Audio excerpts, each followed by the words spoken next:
เห็นอยู่กินนี่นะบุก้าแล้วบุจิตบุก้าจอดเลยบุจิตฮะ10 คนพวก10 นายใช่บ่แม่นคนเด้โอ้10 นาย10 นายบ่โอ้ยบ่แม่นคนเด้ตัวคน10 คนนะโอ้ยยากไหมเนาะ10 นายมันจะเส้นกระเปียกมาได้เนาะโทษอยู่ไหนเฮ้ยเกือบหนีมาแทนสังเกตว่าแต่ย่านแท้บัดนี้เนาะใช่ตำรวจเมื่อวานนี้สบายดีใช่ตำรวจเมื่อวานนี้มันมาเอาสายยาให้เราขึ้น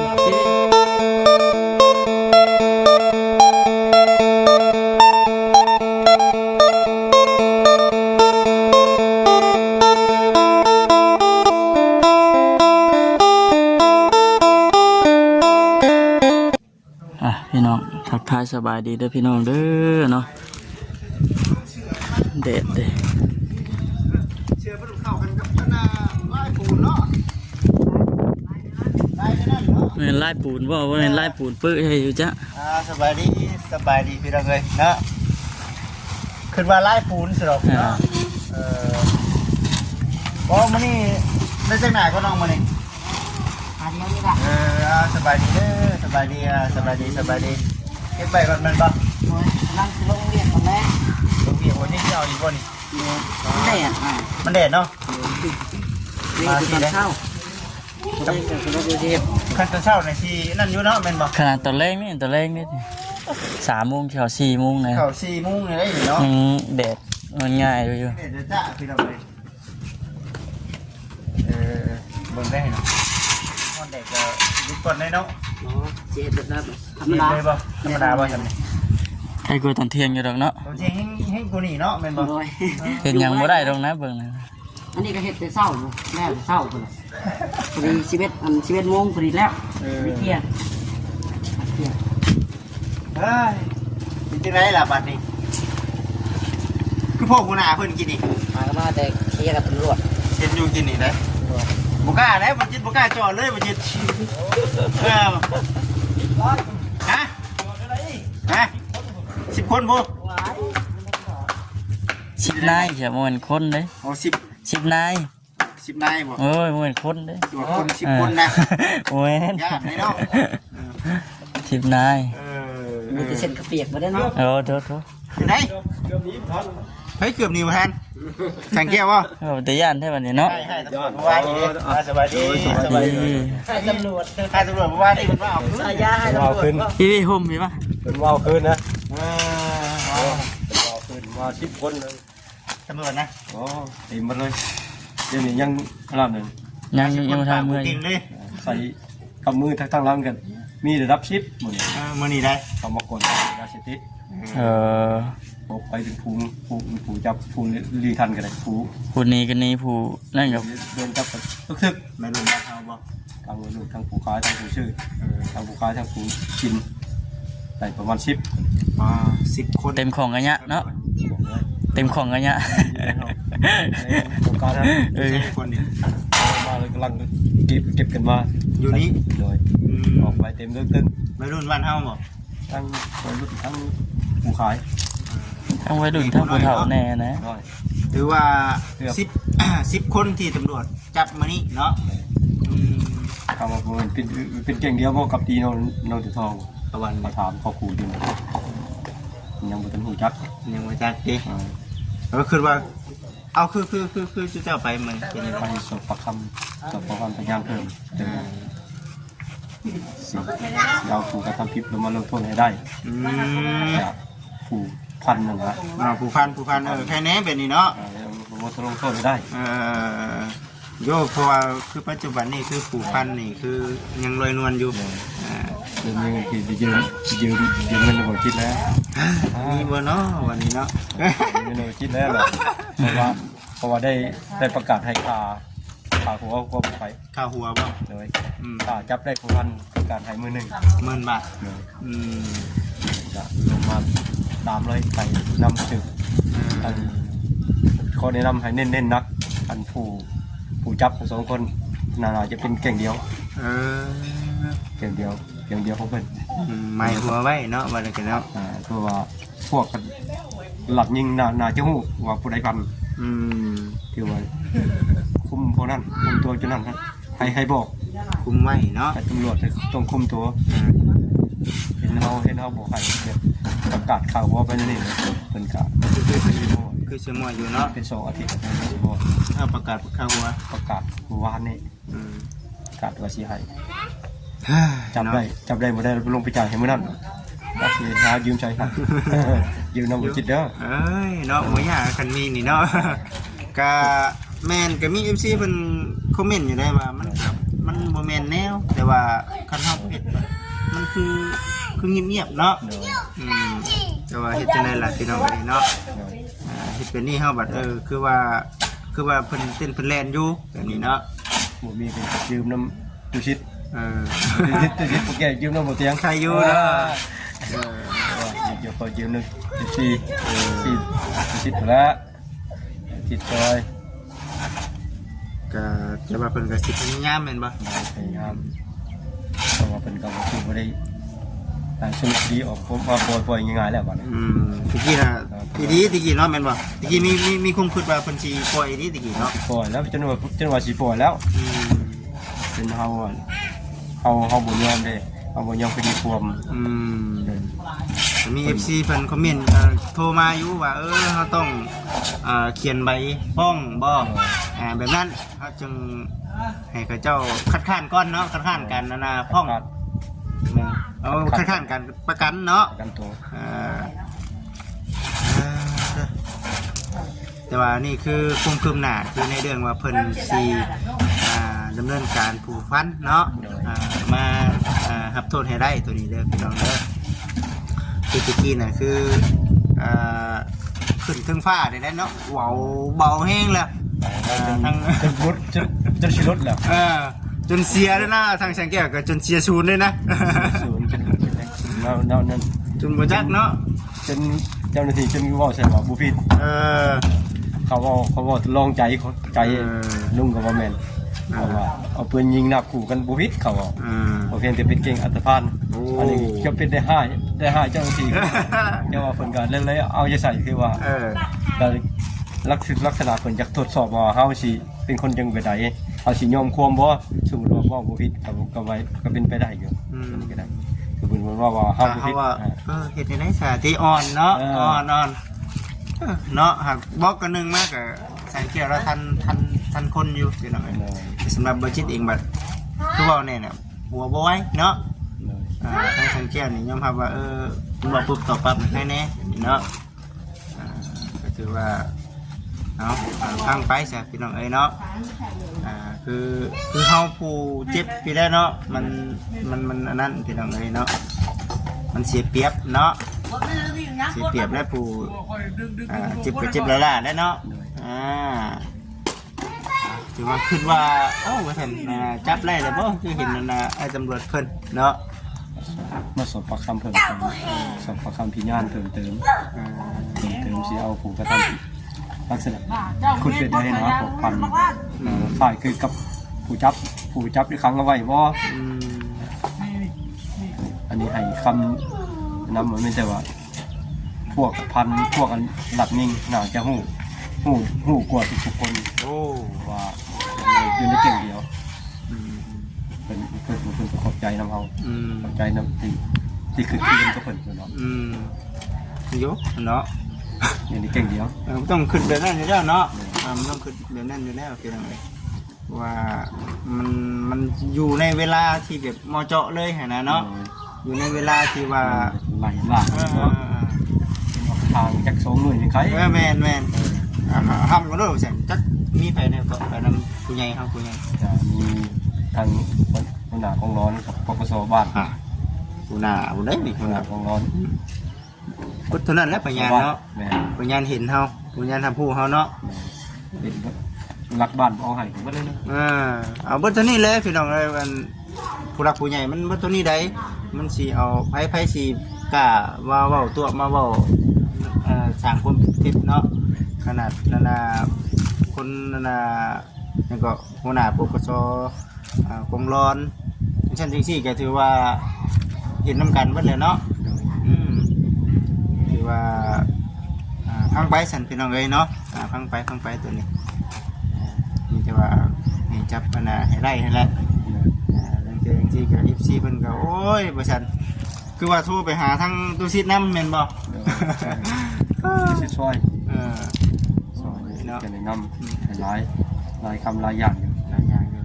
อุ่นใจแล้วบ่บัด ก็ใครเนี่ยขึ้นนิดนึง ใครแน่เนาะ ก็ปวดหัวมาได้ในกี่จนจะปวดตัว ขี้จนปวดเนาะ เด็ดยังบ่ได้เลยฉันก็ฝากนั่นนำเก่านี่มือแพงสิ ชนเนาะชนยัง บ่ชนเบ็ดเมื่อยลอยไปเลยจับปูนก็ยังขึ้นบ่ลอยเลยขึ้นปูนบ่ได้ครับมีแต่จะเอาขึ้นเป็นลอยไปเลย ดงนี่ไหนทีขี้ก็คือว่าแต่เฮาบ่จักคุมสิเพิ่งพาไผพี่น้องเอ้ยเนาะเฮาบัดบ่มีเส้นมีสายเนาะแต่ขณะนี้ก็ยังหาผู้หายืมมาแบบว่าใส่คาหัวได้นี่ก็ได้พี่น้องเอ้ยเฮ็ดจะได้ซะมันคันบ่เฮ็ดนี่บัดลูกเฮาบัดสิเจ็บพี่ไปซื่อๆนะก็เลยต้องใช้วิธีนี้เนาะบ่จิตเชื่อว่ามันมีเบิดคนนี่แหละเนาะมันมีเบิดทั่วประเทศเขาเจ้าถามว่าเบิดหนทางดีเขาเจ้าต้องบอกแบบนี้แหละเนาะต้องใส่ขาหัวคือกันบ่จิตมันตามตัวยากแบบนี้นะแล้วเขาก็ลองเบิดทุกวิธีเนาะมันก็มีอยู่แบบว่าเจ้าหน้าที่ที่ว่าเฮายังบ่ได้ออกค่าตัวบัดผู้เพิ่นแล่นนำให้เพิ่นก็จับได้ก็มีพี่น้องเอ้ยแต่ว่าอันนี้มันรู้สึกว่าคือสิยากเติบและเฮาจำเป็นต้องใช้วิธีแบบนี้เนาะตัวนี้อันนี้เฮาก็บ่ได้แบบว่าประมาทการทำงานของทางเจ้าหน้าที่เพิ่นดอกมีแต่ว่าเฮาอยากให้มันไวเนาะตัวนี้เป็นยังไงเฮาอยากให้มันไวเท่านั้นแหละที่ว่าจึงอันน่ะออกค่าหัวให้ว่าคนนี้ต้องคนนี้เนาะสิประมาณนี้นี่นะพี่น้องเอ้ยนี่เดี๋ยวรอรุ่นไปนำกันซั่นละซะพี่น้องเอ้ยอันนี้ก็น้องๆเพิ่นกำลังเนาะเลยบ่ได้จ้าครับพี่น้องเอ้ยเนาะแต่ว่าเพิ่นยังบ่ได้บอกเนาะว่ากะว่ามื้อใดเนาะยังเอามาทำงานเลยสีกับเมื่อมือไหนก็สอบผู้ค้างไว้อะไรก่อนสอบเอาจนนั่นแหละสอบมัน2 คนนั่นแหละผู้หนึ่งเป็นผู้พัน 2 คนเนาะต้องมันอยู่ในแก่งเดียวกัน100%ต้องอยู่ในแก่งเดียวกันเลยต้องนั่นแหละพี่น้องต้องแมนแบบนั่นแหละจิตบาเนาะสิได้จังว่าจับกันได้เคลียร์กันได้เว้าอ่อนใส่กันนั่นแหละแบบว่ามันจบชิ้นไปแล้วเราจะพูดเพียงแต่เท่านี้เนาะพอรับผิดชอบในสิ่งที่ตัวเองเฮ็ดแล้วก็ออกมาแล้วก็บ่ให้เข็นกันได้บ่เนาะจ้องกันไปจ้องกันมานี่โอ้บ่จบจักเทื่อเลยเนาะจบแล้วก็แล้วไปเพียงแต่ว่าตอนนี้คือเฮายังบ่ได้คุยกันทั้งนั้นกับทั้งนี้ยังบ่ได้คุยกันเนาะมันก็เลยบ่คักบ่แน่พี่น้องเอ้ยว่าคันว่าทางนั้นออกมาแบบทั้งเฮาเองบัดสิย่านได้คิดย่านได้เนาะเฮาบ่ได้เคลียร์กันเนาะเป็นสิประมาณนี้แหละให้ทั้งแม่เพิ่นเอาไปงานบุญบ่แล้วมันแดดนี่ว่ะเนาะไปขึ้นปูนให้สุกเลยเนาะนี่คือเดี๋ยวนี้ใครนี่คือข้างนี่ใครพี่น้องเอ้ยข้างถึงว่าย่านเข้ามาเฮ็ดได้ย่านเอาตอนเช้าเนาะย่านตอนเช้าของทำเนาะแต่กระเดิดจ้าครับเนาะก็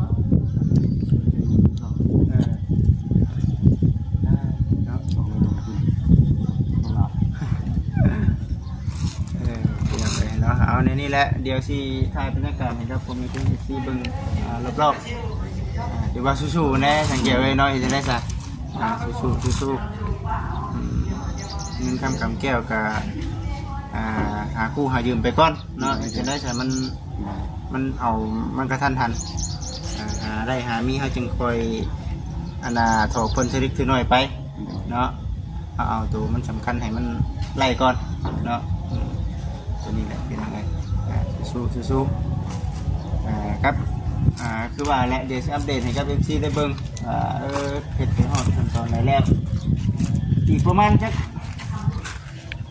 มื้อเนาะว่าบ่ได้เลยเนาะ เจ้าลงชมผู้เห็นเด้อ มาชมอีกจังมื้อ เราไอก่อนแล้ว บ่สบายบ่นั่นก็ แก้ได้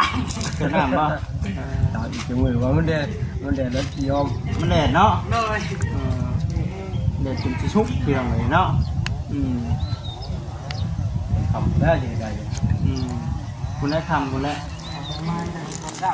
เป็นเช้าเนาะ แม่ไม่ได้โอ้มันปุ๊บมาจากที่ดิ ผมสิมันได้แดดสิบัดนี้เนาะ แห้งลูกเด็ดเดินหาเนาะ แม่นคำว่าตะวิดลงไปอีกสักหน่อยผมเพื่อนน้องมันนี่เพิ่นไปฮอดพุ่นหรือว่าแดดมันนอนยังว่าเฮ็ดได้แบบนี้นะรวดไปน้ำแข็งไปน้ำได้นี่เนาะมันแดดเนาะเนาะ คือต้องใส่ยางเราหาใส่ ใส่ยางบ่ดิมาเบิ่งก่อนว่าโอ้ยป่าบุกในบ่ว่าซั่นน่ะพี่น้องเอ้ยตั้งเบิ่งตั้งเป้ามาสิกับคำก่อนว่าซั่น มันยังท่วมหัวอยู่จักเดือนนี่ก็ บุถ่วงเนาะ ฮะกล้าว่าประมาณเพียงใด ก่อนเพียงคอติ 2 มื้อเลย เนาะ โวก2 มื้อ เนาะบ่เห็น ต้องชมครับเกือบ พูดแล้วเครื่องเดียวเลยโอ้ยบ่ไหวค้อนกุบอยู่นั่นแหละเครื่องเดียว หมู่หมึกแดงแบบลายเป็นส่วนคือเขาเจ้านี่คุมบ่คุมเนาะ ดินแห่เนี่ยมันอยากดินแห่เนี่ยมันอยากกุบอยู่แล้ว เอาละขึ้นว่าชิลาบปีที่อยู่ประมาณน้ำเพียงเดียวประมาณเพียงหนึ่งเลยปลาใหญ่ที่ใหญ่จะได้ปลาที่โดดเนาะ เนาะลองเบิ่งก่อนเนาะคุณได้พี่น้องไปฟังเบิ่ง ปลาหมู ดูได้จังหน่อย แห้งเลย จังหน่อยฝนตกมาเลยไม่ได้ดูช่ำเล่นเนี่ย เอาได้ฝนตกมาบ่ได้เลยนี่ ว่ากันว่าหูมือที่ออกกันฟูลเซนกี่นะ3 คน 4 คน ฟูดเซนกี400,000เบิดบ่400,000นี่ คิดว่าบูมัดกินนี่เรือนไว้เนาะ อีเชนซื้อน้ำมันนั่นบ่ สินมัน ซื้อน้ำมันมาใส่จักเด้อ กับ3 เครื่อง 3 เครื่องวายุ ดูร่างน้องเนาะแต่ข้าวตะกี้ก็ช่วงบ่จิตเข้ามาใหม่ๆก็ทั้งทะแม่เพิ่นที่ได้นะว่าอยากปล่อยปลาอยู่บริษัทโอ้มันเบิดแล้วไก่ย่ามแล้วบริษัทเนาะถ้าบ่แม่นปีใหม่พุ่นน่ะ ว่าลุล่างคนตกใหม่จะปล่อยปล่อย เดือน6เดือน7 ช่วงนั้นก็จะขึ้นที่ล่างแล้วเอาปลาขอปล่อยแล้วลงลายก่อน โอ้ยเนาะบ่เกินเอาปลาคอ กินปลาเลี้ยงมันง่าย ปล่อย200 กว่าตัวนับลงตัว เหมือนบืนไปเบิดได้จักปลากลม นั่นแหละ ผู้อยู่ไปเนาะ อยู่หูไปแล้ว ปลาค มัน อ บ่อนก็ขึ้นมีแต่ปลาขอบ่อนมันไหลช่วงปลาเนี่ย เฮาเอาปลาเลี้ยงมาใส่มันกินปลาน้อยปลาคอนะ ขึ้นไปจะจับผมมันเลย มาลองเบิ่งจ้ะพี่น้องเนาะเดี๋ยวมาล้างน้องน้ำกันล้างน้องแบบบ่ป่วยได้บัดนี้ได้เนาะบ่ป่วยได้ เอาแต่ปลาเลี้ยงลงเลย มันก็สิมีเป็นปลาแบบเลี้ยงใหญ่เฮาแบบนั้นพี่น้องเนาะมันก็สิ ปลาข่อยบุข่อยเข้ามาแต่ก่อนมันมีไซส์หอก เนาะ ของไหลมา มีแต่แบบโอ้ย นำไปรถน้ำเจนนั้นนั่นเนาะ บ่เป็นหยังดอกมันบ่นั่นดอกมันไกลอยู่พี่น้องเอ้ยแต่มันก็ไปห้องอยู่เอาคือสินั่นแหละไปกันพี่น้องเอ้ยมาบนก่อนเนาะจังแก้วประมาณนี้แหละพี่น้องเอ้ยเนาะการแต่รถดูน้องส้มไปน้ำกันเรื่องของตลาดหรือว่าเรื่องของน้องเสือทองเพิ่นเราจะมีก็ได้